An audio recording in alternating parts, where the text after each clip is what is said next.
What is going on, everybody? Welcome back to the channel. This is probably going to be a little bit of a shorter video today, but I did the Ultra Premium Collection update in the spreadsheet, and there are a couple interesting things that I want to talk to you guys about today. We'll start with some of the less interesting Ultra Premium collections. And again, like I am going to expand this list when we get more UPCs. So when the Charizard one, Phantasmal Flames, whatever it's called, right? When that one comes out later this year, any other UPC will be added.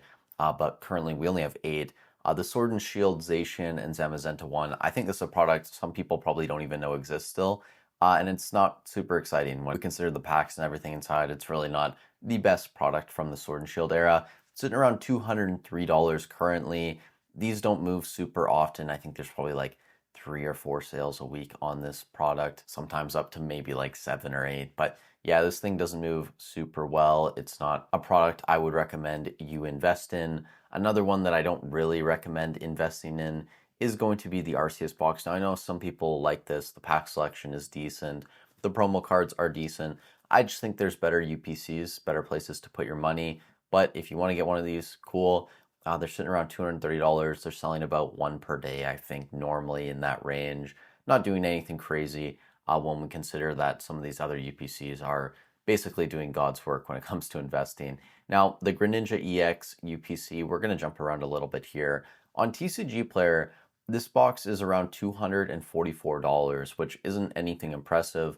I believe this was the GameStop exclusive. And when I went on eBay and checked this time around, the lowest listed box currently is about $400. And these don't sell super fast. Again, probably like 3 or 4 per week, something like that, about half a box per day. Buy it now, North America. But the lowest list is a lot higher than $244. So we have to keep an eye on this Greninja EX box.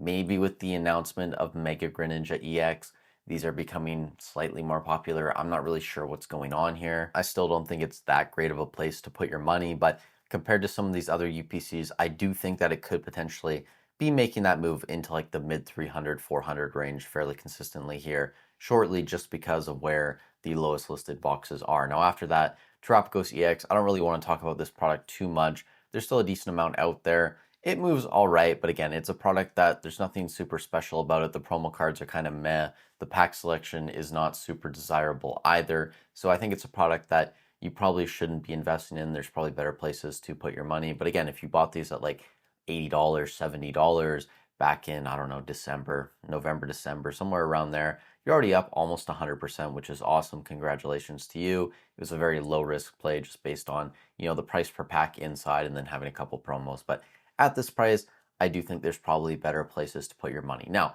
to get to the more interesting UPCs, we'll talk a little bit about the 151 UPC, celebrations, and then the Hidden Fates UPC. So I think we can start with 151.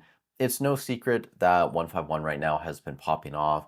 The UPCs are up to like $600. I think recent sales, if I can open this here, yeah, 615, 600, 645 is kind of pushing it a little bit a couple days ago.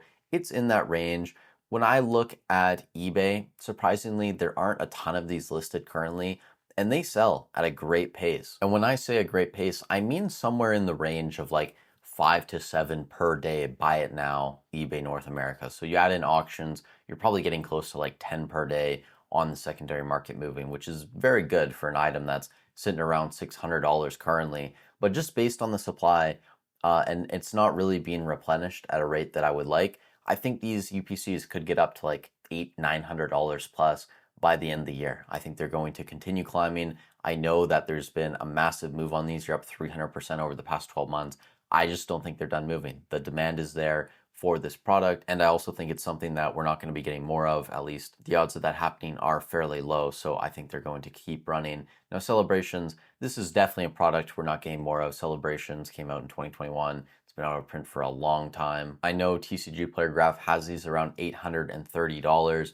I think these are going to be $1,000 plus fairly shortly. Just looking at the secondary market, sales volume, how many boxes are listed, it's all lining up for this box to continue moving. And it's kind of going under the radar of a lot of people. I know booster boxes are the common thing for a lot of people to talk about and to invest in. That's great. But these top tier UPCs are moving at rates that are comparable, if not better, to a lot of the booster boxes.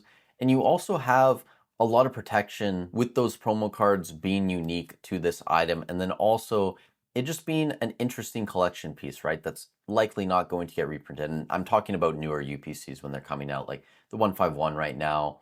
Greninja and Terapagos aren't super exciting. These are boxes I wouldn't recommend, but they are a different product that I think it's worth looking into, and that's kind of why I'm looking at the Team Rocket one, the Moltres one coming out later this year, also the Charizard one. They might be worth getting, they might not. It ultimately depends on, the price you can get them at. But with these older one celebrations, I think people are looking at these as a fairly legit investment right now. And again, like I said, they're going to be over $1,000 here fairly quickly, unless we get a lot more supply on the market, which again, I just don't see happening. Sales volume is just too strong on these. Now, the final one I want to talk about, and it's kind of surprising, the Hidden Fates UPC, these don't really move that well. They're sitting around $1,300. I think lowest list is probably like 1,200, 1,250, something like that on eBay North America. Buy it now, obviously no auctions. I think there's an auction right now around 1,300 Canadian. So what would that be, like 1,000 US, maybe 900 USD, something along those lines. But you have 15 packs of Hidden Fates in this. You also have the 3 promo cards, you have the figure, and the Rayquaza GX, the 177.5, or 177A, excuse me, is going for about $550, $600 in a PSA 10. And they're selling fairly consistently. Like today, there's already been a sale. Yesterday, we had a couple sales as well. The day before that, another one. So you have a $600 card promo in a PSA 10. I don't know what the Solgaleo and Lunala GX cards, the gold ones, go for in a 10. But I think just based on where Celebrations UPCs are headed, getting close to $1,000, considering that the 151 UPCs are going to be getting close to like $800 here fairly quickly, I wouldn't be surprised if people eventually go back to the Hidden Fates one and start to buy it. The liquidity on this item is a lot lower, obviously, and they're not great items to store. So you can't build super large positions in these if you don't have a ton of space.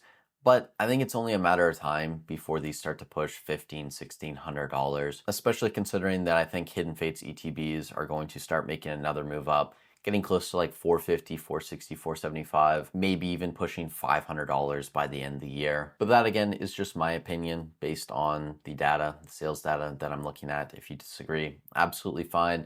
You guys let me know in the comments down below if you're invested into any of these products.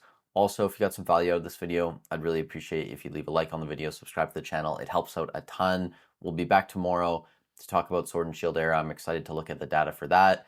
With that said, thank you so much for watching. Stay safe wherever you are in the world, and I'll catch you in the next one.